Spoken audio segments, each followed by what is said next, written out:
So I like to consider my whole bit as a talking head and cultural commentator as being quite scientific. I try to, like I'm sure others will say otherwise, but nonetheless, I feel quite committed to that Virgoan side of my whole airy, fairy, Jupiter fairy tale intuition and mystical insight. That's why I'm here, to keep you in check. Exactly. One My second. fucking Virgo dog. Who farts. Nice. Gotta record these farts. I know, totally. We gotta get that shit These on farts the are for the future. Nice. That's great. I hope it smells fucking better in the future than it does now. I'm sure it won't. Nice. Oh, right on. Okay. Back So to the real reason. yeah. So I was born with my moon in Sagittarius, ruled by the giant planet Jupiter.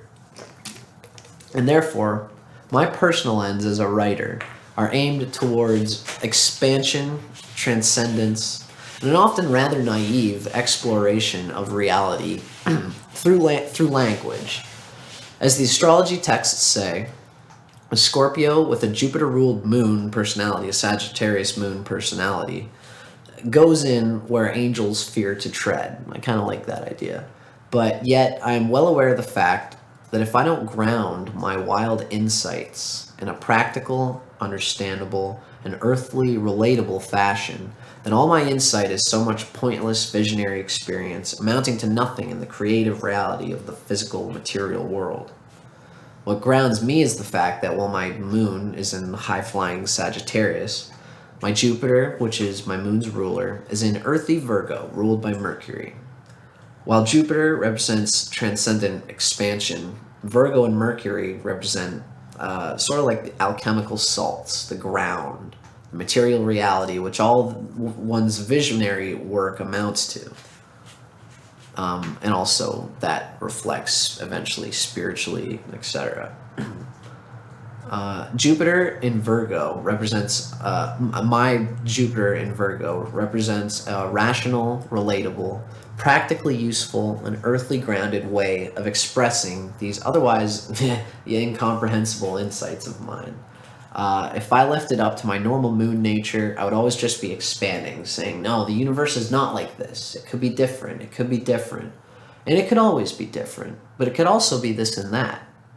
If I don't leave some salts behind here and there, then my work will never amount to anything creative. I'll be like a beam of light that no one saw.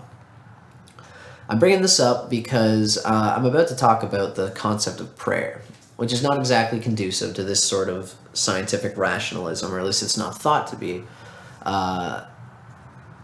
And a lot of my worldly, practical materialist friends would probably spit on me right now for even mentioning prayer. But I guess that just kind of goes to reveal my tantric spiritual bent. But hold on, I'm going to try to ground this in a reality that is understandable. I consider faith in higher mystic powers than my own, and in alignment with a higher order, rather than mere self-reliance alone, to be two sides to the same coin of personal direction. The deepest self is impersonal anyway, in my opinion, and the elements of everybody's will are unconsciously borrowed from other worlds, times, and places. I like to think that I come from the perspective of cosmic consciousness, and the cosmological understanding of faith and worshipful attunement to transcendental powers is simply that the gods and goddesses, the agencies of cosmic motion on all levels of subtlety, from the physical to the metaphysical to the psychological, whatever and beyond, they're all simultaneously self and other all at once. This separation is flickering and delusory, like the skips in a movie projector, which reveal that the image on the screen is not a solid reality, but only an illusion of moving frames. The gods and goddesses, the subtle agencies of cosmic motion, are at once self and other, just as an arm and a leg do not fully encompass the self, yet are necessary composite parts of it. My arm is not me, yet at the same time it undeniably is me. Think of prayerful direction this way. Each individual human skin cell has an identity of its own and thinks for itself, but yet, as a functioning unit, it is simultaneously subsumed by the larger unit of the body of which it's a part. And whether the skin cell is aware of it or not, it takes psychic direction directly from its host organism to perform its allotted tasks. A skin cell listens to the brain or whatever natural parts of the brain that tell it what to do. Conversely, every host organism, i.e. every human, animal, plant, and mineral, is just another skin cell in the greater host organism that is the planet Earth. Just as every planet is a cell of a galaxy, and every galaxy is a cell of the total cosmos in which it persists. I am the hands of God, and yet simultaneously I am the God which moves my hands. I am an individual cell, guided by the whims and celestial neural networks of a greater host organism which we call the cosmos. We're all connected behind the stage show. We're all connected behind the stage show of our separateness and delusory Maya in time. It's all one beingness beyond time, expressing itself as separate beings in time's dramatic lens, in order that existence, can have two sets of eyes to see itself through, and two pairs of hands with which to feel itself and observe the bliss and splendor of its own magnificence. We're like the skin cells of the planet Earth. Yeah. And the planet Earth is like the skin cells of the Milky Way galaxy. The galaxy is the skin cells of the universe. Totally. The universe could be the A galaxy. skin cell of a skin cell of a skin cell of a skin cell. On forever. Totally, man. Totally. And I go more into this. I go into this idea of, I guess I'll keep going. Just go into it. Yeah. Nice. Prayer and worship for me are keys to communing with the host organism of which I am a part, so that I can know where I ought to spend my energy. I don't want to be like a malignant rebel cancer cell, which has lost all communication with the larger body and which spreads its energy in all the wrong places, leaving tumors all over the place without care.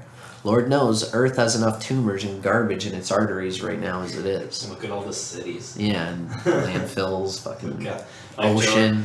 Joe Rogan always says, he's like, we're a disease to this planet. Yeah. We create these fucking, like, the individuality of human existence has created these fucking growth tumors spreading all the shit in all the wrong places, and now we're ruining the planet. Exactly. Global It's a cancerous thing, you know. Yeah. Now I'm trying to get at the cure for cancer, you know, Yeah. which is kind of it relates to everything we just said. If we're of cancer on the planet, we are right now, Yeah, but I but we believe don't have to. exactly. We can be working skin cells. We could be the best fucking skin cells ever. I would be a skin cell that's like a heart cell too. Doing two jobs at once. Making this work, man. All right, so this is cool that we're talking about this, because this is everything I've written here relates to it. Here's a little ecological tangent. It is my perception that cancer. I guess I should say that I don't know palpably scientifically what cures cancer, but this is just an idea I'm running with. It is my perception that cancer must be cured holistically by the host's communion with its cells through a kind of metamorphosis and through total lifestyle changes based on cellular feedback via dietary, exercise habits, and an attunement to physical vibrations and nutrients, even color changes, which better suit the design of the host. You can't just snip off a tumor and continue the behavior which caused it, because it's just going to grow back, right? We can't just fix Earth's cancerous ecological lesions by blasting all our garbage into the sun. Yeah. Because those tumors are just going to grow right back. Though it might help. Fuck, I don't know. It might help. Holistic health comes from conscious inner communion between the host and all of its composite cells and parts, including the quality of food, air, water, and light which it consumes. In a way, meaning, even like relating to the purity of the cosmic elements, the four cosmic elements: earth, air, water, and fire. I'm really trying to express my Jupiterian bent here. I'm going to say this, I'm going to pepper this in throughout the lectures. not an egotistic way, but like I think that this whole thing about Jupiter, I read a little bit of Stephen Arroyo's book on Jupiter, and it's a very important aspect of our consciousness that people don't really, in today's astrology, it's kind of not as big a thing. They say Jupiter is the ringleader of the zodiac, the overseer who accounts for the total spiritual ergonomics and energy efficiency of an individual and all their pipelines of cosmos, both conscious and subconscious alike, and material and spiritual.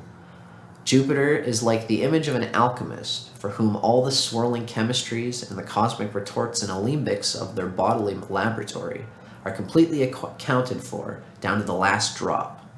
That's a Jupiterian consciousness. This connection to the great mother mind, the great nature goddess, the larger host organism perpetuating the psychic whims of the total cosmos outside, as well as the inner compulsions reflecting the whims of God within and beyond the present, the transpersonal soul. This is where I'm at, philosophically speaking, with prayer and worship. It's all self, though on the grosser levels of existence, it is indeed wholly other and alien. It's, a Taoist dualism sort of thing.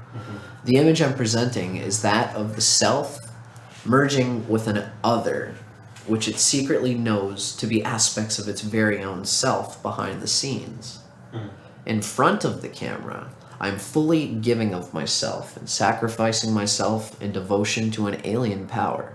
Yet at the same time, I still have self-reliance and individual power and identity.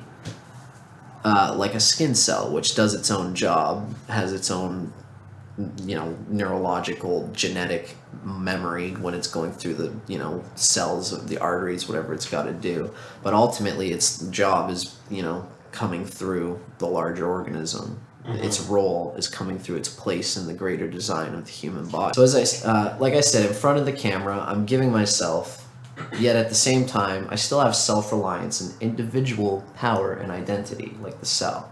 This self-dependence, however, this individuality, it's contained within my own subservience to the larger cosmic beingness, what James Joyce referred to in Finnegan's Wake as the mama matrix most mysterious.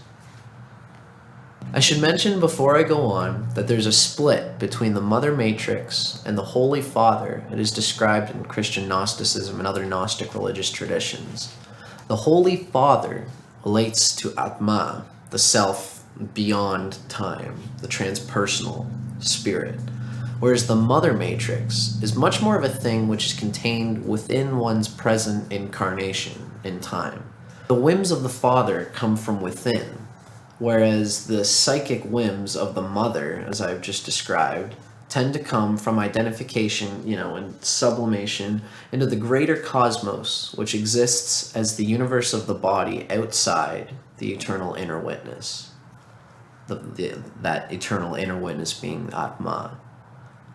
I'm about to describe the fatherly figure of Ganesha, which is a masculine principled deity, and the whims of this aspect of one's higher self come from within the transpersonal highway of the soul, the karma, astrology, etc., beyond time, beyond the present incarnation, either contained in destiny or the past, or both, Both of these aspects of higher deity worship, the Great Mother and the Holy Father within, are pertinent to a total understanding of cosmic consciousness. In order to really formulate this difference between contemplation and meditation, and to properly see it in the full light of ultimate yogic bliss, we have to bring cosmic consciousness into our awareness in the conversation. And that means talking about destiny. We've talked about the mother matrix, and now we are talking about Atma, the inner transpersonal four-dimensional chain, the soul design within us, which exists transpersonally, transcarnationally, beyond time, as the destiny principle. Now, I'm going to start by making the obvious statement that I said, prayer will not make your problems go away.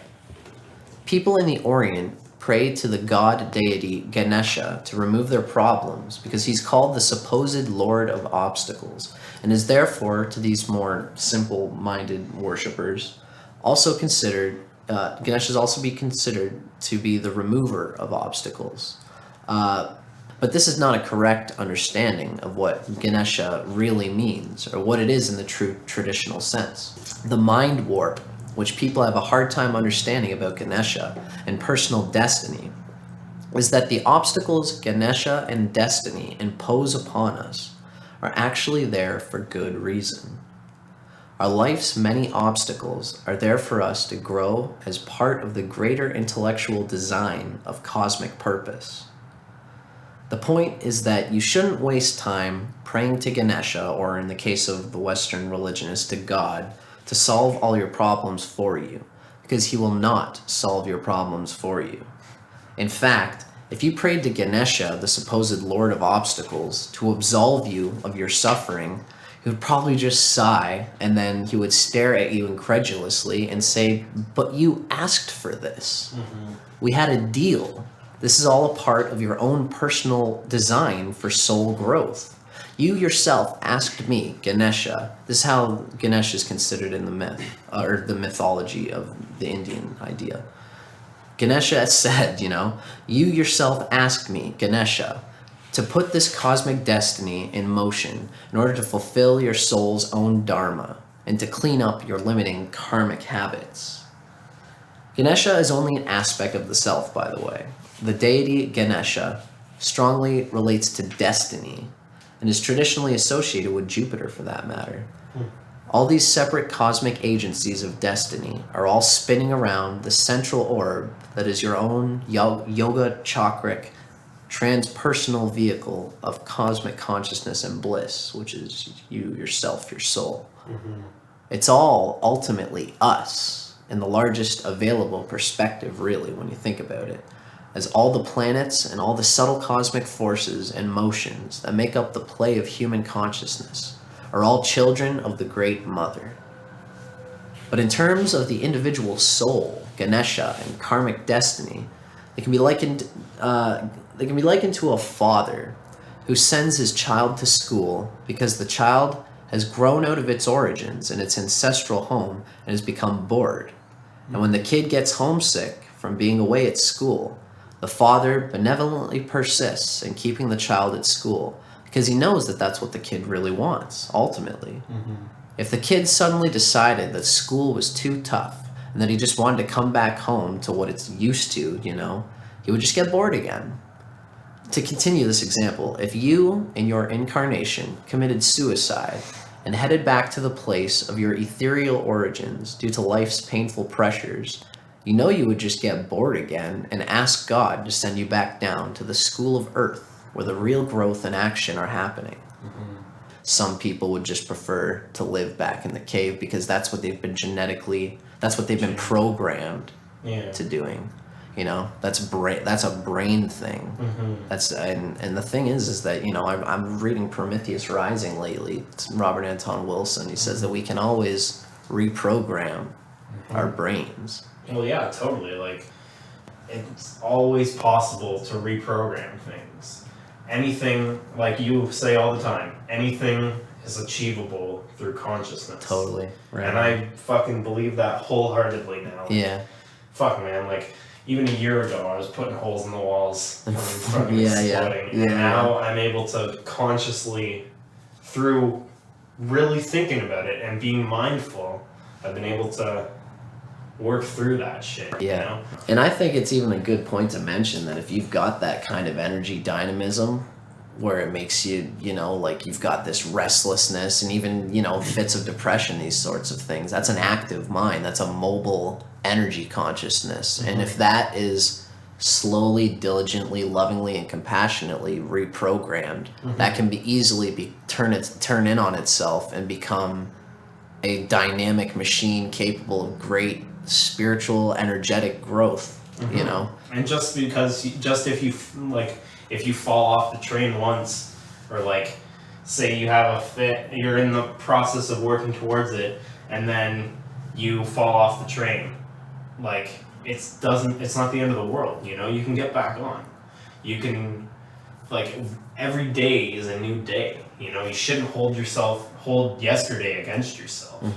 Yeah, you know what's interesting too is that a lot of people consider karma to be this ugly thing. Like, you get so attached into grooves that it becomes like frustrating when you can't act on those grooves. But karma can also be a positive thing in the sense that it draws you into a magnetic groove, so to say. Like, and this is the point of reprogramming. Programming is annoying when you're not awake and when you haven't understood, what the human brain is all about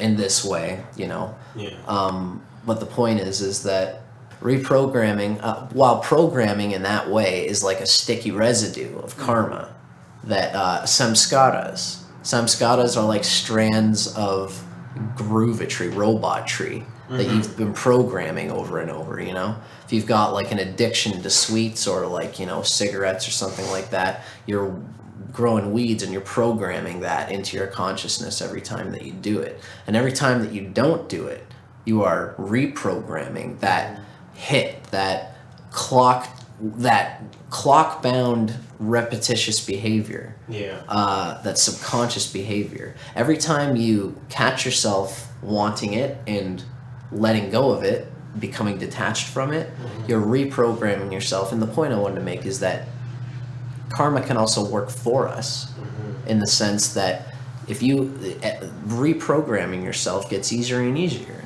because the groove gets deeper and deeper. And like I always kind of think, or like I'm thinking right now anyway, that it's like if you have templates for your understanding, and you have one template and it's comfortable for you, one reality tunnel, and in order for you to experience another template, another of understanding, another reality tunnel, you've got to break the current one and allow the fear of not having one in order to blesh into a new one and to try it out. And the main point is that memory works in a beautiful way. Spirit and genetic memory works in a way that if you only stick to the one template all your life, that's all you're ever going to have. And you won't feel the flux of change, which might feel hard, or what might feel easier in the short term.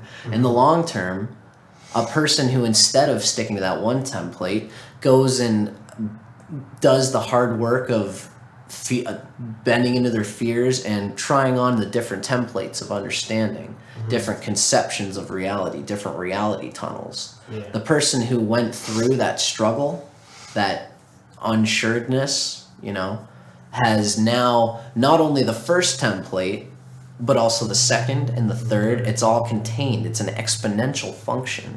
It's not like you ditch your old ways and then you forget and them. You forget them. Totally. You still remember who you were, and you learn from it. Totally.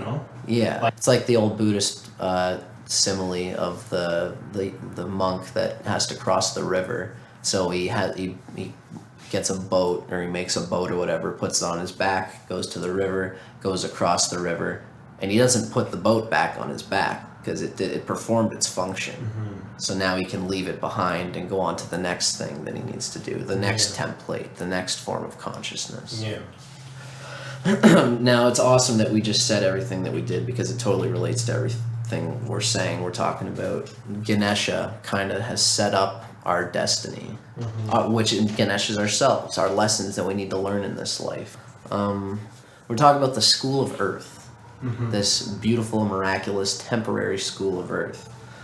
And yeah, this is like an awesome line I like to say. Sure, the school of Earth has its rough spots and emotional entanglements, but the rough spots are worth the smooth spots, aren't they?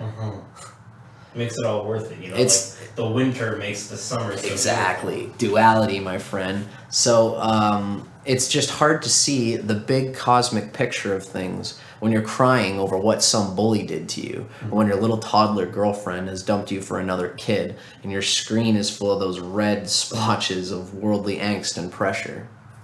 Ganesha, the green arbiter of cosmic obstructions, the benevolent father who sends us off to Earth School, is just like that good friend who has promised to keep your car keys even after you've gotten drunk and begged him to give your keys back to you.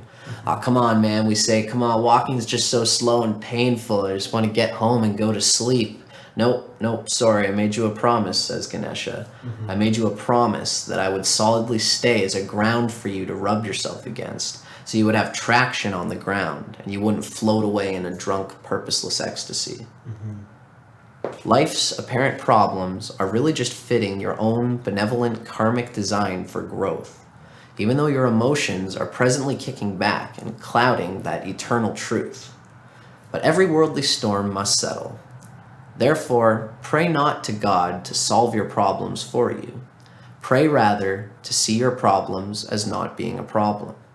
Pray for the inner resolve and direction to face the outer storms which you must inevitably face in this life. Don't pray to make the outer storms go away, because not only they will not go away, but honestly, you really wouldn't want them to go, or else you would get bored. Life's rough spots are what make the smooth spots what they are. It's a contrast. Death and the chewing teeth of time are exactly what make life glorious. How could anything be glorious if it lasted forever? Yeah. Would you prefer for a song you love to go endlessly on and on with the same melody on repeat for hours on end? Or would you prefer it to be gloriously short and sweet, to have variety so that the flavor really counts for something, to only listen to it once and then to, leave off from it for a while? Like, struggle can just be very embracing for me, I find, in general. Yeah. And it relates to the whole life and death thing, and the variety being the spice of life, rather than just being one set crystallized reality over and over again. Like, thinking about life in general, like, how boring would life be if it just went on forever? Exactly. It would mean nothing. Yeah. It would, and that's exactly what glory is. There would be like no point to existence. We'd just be here waiting for something to happen. For something. It just never happens. Something's got to happen. Yeah. That's jokes. Yeah. So there has to be shade in order for the light to be seen. Yeah. That is why life will always have its storms and emotional rough patches, which are, kind of on the inside. It is very important for us to carefully and diligently contemplate during these inescapable, harsh episodes of life, in order that we can confidently and cordially maneuver our ships to the safety of the opposite shore. Once the grace of the gods finally part the stormy cloud cover of bad fortune, then that is the time for man to kiss the ground and give thanks to the elements for life and for existence. After we have contemplated, acted, and maneuvered our lives into a more suitable material and, mental framework, that's when the moment comes to pray for direction and silently meditate. Yoga, people. Balance, balance, balance. We can fill our heads full of knowledge all we want, but ultimately, when the pivotal moment of life hits, it will be both our hearts and our heads, not just our heads alone, which will ultimately pull us through the mire. Wisdom is like this. Wisdom is a crystallized transfusion of heart and head, where the heart instinctively understands the mystic knowledge of realized truth through the Gnostic magic of real lived experience and memory. Knowledge is in the head, but wisdom is in the nerves. Now, I should make a quick point here between the two different ideas of meditation, which are important to our discussion. A point which is sort of a linguistic annoyance that has perpetuated the idea of meditation for a long time in English and Western spirituality. I'm using active meditation here as like a verb, an action, in the sense of spiritual retreat, and the erotic unbinding, which we use to dissolve our arrogantly nagging conscience into its natural state of subconscious beingness. Passive, or this continual meditation, means to remain ever in a state of meditative calm and to be constantly grounded in the all-encompassing centeredness within oneself through the mindfulness of the breath in every moment. You can be, passive meditation is sort of like this thing that you've got to kind of catch. It's like, oh fuck, I forgot I'm supposed to be Zen, Whereas you can be actively meditating, doing the active meditation thing, and even be thinking, it's a technique. It's pranayama. You're consciously trying to breathe, consciously direct your breath, and you could be doing that robotically, and catch yourself and go, oh, that's right, I'm supposed to be here.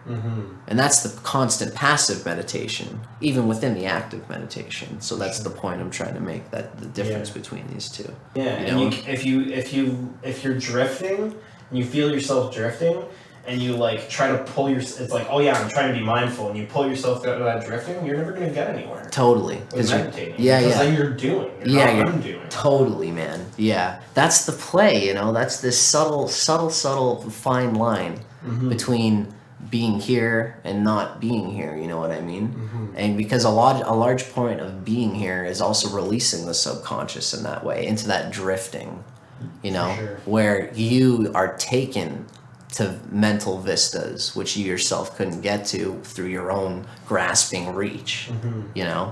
It's like you let the river take you to these far off destinations you couldn't get to just through your own force, your own conscious force. It could be said that active meditation helps us to achieve the greater ease and tranquility in life, which reflects a consistent state of passive meditation.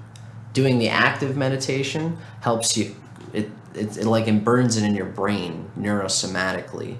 It's like you have this experience of intense, that's why yoga is so good, because it's so neurosomatic. You have to be in these postures. You can't just go through them robotically. And that activeness burns in your brain so that it's programming, basically. You're neurosomatically programming yourself to be in a constant state of passive meditation. That passive meditation becomes easier and easier to turn on, because even, in the the intense pressure of a yogic posture, your body's screaming at you, get out, get out, get out. It's uncomfortable, but you're here.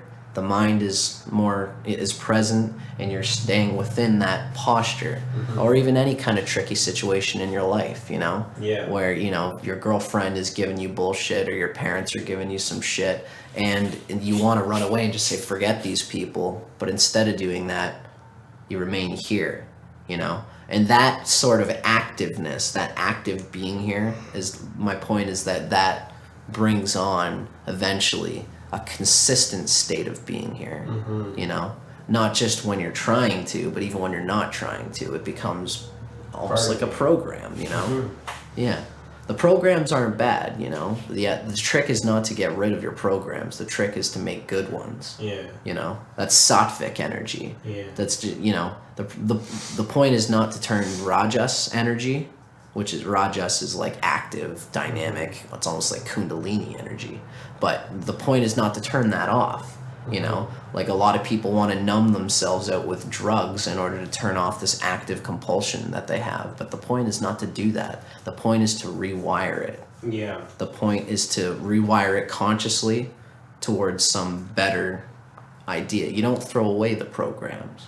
You use them and transmute. Just like you don't throw away energy, you transmute it. So continual or passive meditation and groundedness in this sense is like the Zen Buddhist simile of constant mindfulness or present awareness, where life's many fleeting obstacles can be seen to be like transient ripples moving along on top of an otherwise calm, cool forest pond, within.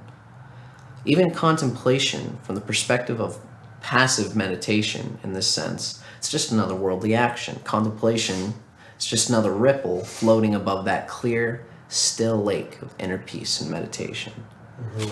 Whenever someone asks me why I perform active meditation, as a musician, it is my instinct to reply by saying, in order to get in tune, it helps to tune out the other noises. Prayer and active meditation help us to achieve that state of constant inner bliss. And through continuing an acceptance of all fate, do we begin to see ourselves in the bigger cosmic picture as students in the miraculous momentary school of earth, where we can confidently and competently contemplate our motives, decide, and engage fully in worldly action, in order that Mother Time may produce her wonderful and bounteous fruit through our human hands and through our creative seeds of willful intention. Great. Yeah. Yeah, so that's pretty much the end of the lecture, everybody. Thank you very much for listening.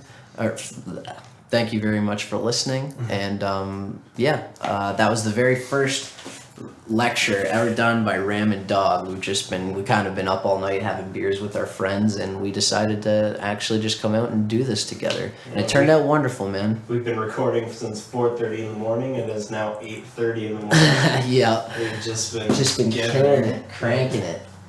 But it turned out very well, Alex, and I'm very glad that we did this, Me man. too. This dialogue is a beautiful historical thing, I think, you know. Mm-hmm.